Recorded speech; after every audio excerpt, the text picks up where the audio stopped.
नमस्कार साथियों। प्रधानमंत्री का उद्बोधन अभी आप लोगों ने सुना होगा।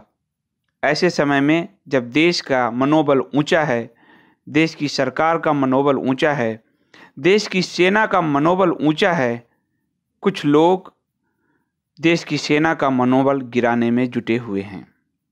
जी हाँ, हमारे जो पायलट कल पाकिस्तान पीओके में जिनको पकड़ा गया, हम सबके लिए गर्व की बात है, दुख की बात नहीं है। गर्व की बात क्यों है? आपको पता है कि पाकिस्तान का पूरा जो वायु सिस्टम है, वायु सेवा है, वो अमेरिका के F-16 लड़ाकू विमान पर टिका हुआ है। F-16 बहुत आधुनिक और उन्नत विमान है। हमारे जो पायलट अभिनंदन हैं, उनके पराक्रम की जितनी भी प्रशंसा की जाए कम है। उन्होंने आज से 48-50 साल पुराने MiG-21 से उसे मार गिराया। ये ना सिर्फ पाकिस्तान बल्कि अमेरिका के लिए भी शोचनीय स्थिति है। कल पाकिस्तान झूठ बोल रहा था कि F-16 विमान का उपयोग उसने नहीं किया। आज उसका मलबा मिला है नौशेरा सेक्टर में पीओके की तरफ। मिग से F-16 को गिराया गया है। यह बहुत गर्व की बात है। लेकिन आपने देखा होगा कि कुछ चैनल, कुछ मीडिया हाउस, सोशल मीडिया के कुछ लोग हमारे उस पराक्रम को साफ ढक दिया है उन्होंने, और उन्होंने हैशटैग चला दिया है नो वॉर, कैप्टन अभिनंदन को वापस लाओ। इससे सेना का मनोबल डाउन होता है। जेनेवा संधि के अनुसार कैप्टन जो हमारे विंग कमांडर अभिनंदन है, उसको पाकिस्तान को वापस करना ही होगा हर हालत में। वो एक युद्धबंदी की स्थिति में है और इसलिए, लेकिन आप देखेंगे कि पाकिस्तान एक मनोबल तोड़ने वाला गेम खेल रहा है। पाकिस्तान की जो ISI है, उसने वीडियो बनाया, कुछ फोटो जारी किया, और भारत के मूर्ख लोग, मैं इन्हें मूर्ख कहूंगा, मूड कहूंगा, जो पाकिस्तान के प्रोपेगेंडा को बढ़ाने के लिए यहां सोशल मीडिया पे वो वीडियो, वो फोटो वायरल कर रहे थे, फैला रहे थे। मैंने अपने सोशल मीडिया से ऐसे लोगों को चुन चुन के हटाया है जो अपनी सेना की बहादुरी की प्रशंसा नहीं कर सकते, उसके मनोबल को तोड़ने वाला काम करते हैं। जो लोग पाकिस्तानी प्रोपेगेंडा का हिस्सा चाहे अनचाहे बन जाते हैं, ऐसे लोगों की कोई जरूरत नहीं है और ऐसे लोगों से आपको सावधान रहने की जरूरत है। याद कीजिए, ये युद्ध काल है। युद्ध काल में कुछ नुकसान भी होंगे और इस आधार पर आप बैठे नहीं रह सकते। लेकिन जिस तरह से प्रो पाकिस्तानी गिरोह कैप्टन विंग कमांडर अभिनंदन के लिए हैशटैग चला रहा है, वो साफ दिखा रहा है कि वो भारत सरकार पर एक प्रेशर डालने की कोशिश कर रहा है, भारतीय सेना पर एक प्रेशर डालने की कोशिश कर रहा है कि हम पाकिस्तान को जवाब ना दें और हम पहले अपने विंग कमांडर को लेकर आए। विंग कमांडर को लाना एक पार्ट है, वो हमारा लक्ष्य नहीं है। ये बात स्पष्ट हो जानी चाहिए। इसीलिए आज कहा है प्राइम मिनिस्टर ने कि ऐसा हम कुछ भी ना करें जिससे सेना के मनोबल पर असर पड़ता है। आज उनकी फैमिली के मनोबल पर असर पड़ रहा था जब लोग फोटो शेयर कर रहे थे, वाहियात लोग। आपको एक और बात बताऊं, मैं कल से देख रहा हूं और मैं आप लोगों से रिक्वेस्ट करूंगा कि आप लोग आज तक चैनल जितना दूर रहें उतना अच्छा है। आज तक चैनल पाकिस्तानी प्रोपेगेंडा का हिस्सा हो चुका है। कल उसने पाकिस्तान के प्रवक्ता के प्रेस कॉन्फ्रेंस को लगातार दिखाया, और एक नहीं, 2-2 बार, 3-3 बार दिखाया, जिसमें वो लगातार झूठ बोल रहा था। उसका झूठ उसके बाद शाम को उन लोगों ने खुद ही खंडन कर दिया। झूठ कि उसने कहा कि हमने भारत के 2 विमान को मार गिराया है। शाम तक आते आते खुद उसने ट्वीट किया कि नहीं, भारत का एक ही विमान था। फिर उसने कहा 2 पायलट हमारे कब्जे में हैं। शाम तक आते आते आज उसने कहा एक ही पायलट है। एक पायलट F-16 का है जो वो अस्पताल में है, वो उसका पायलट है।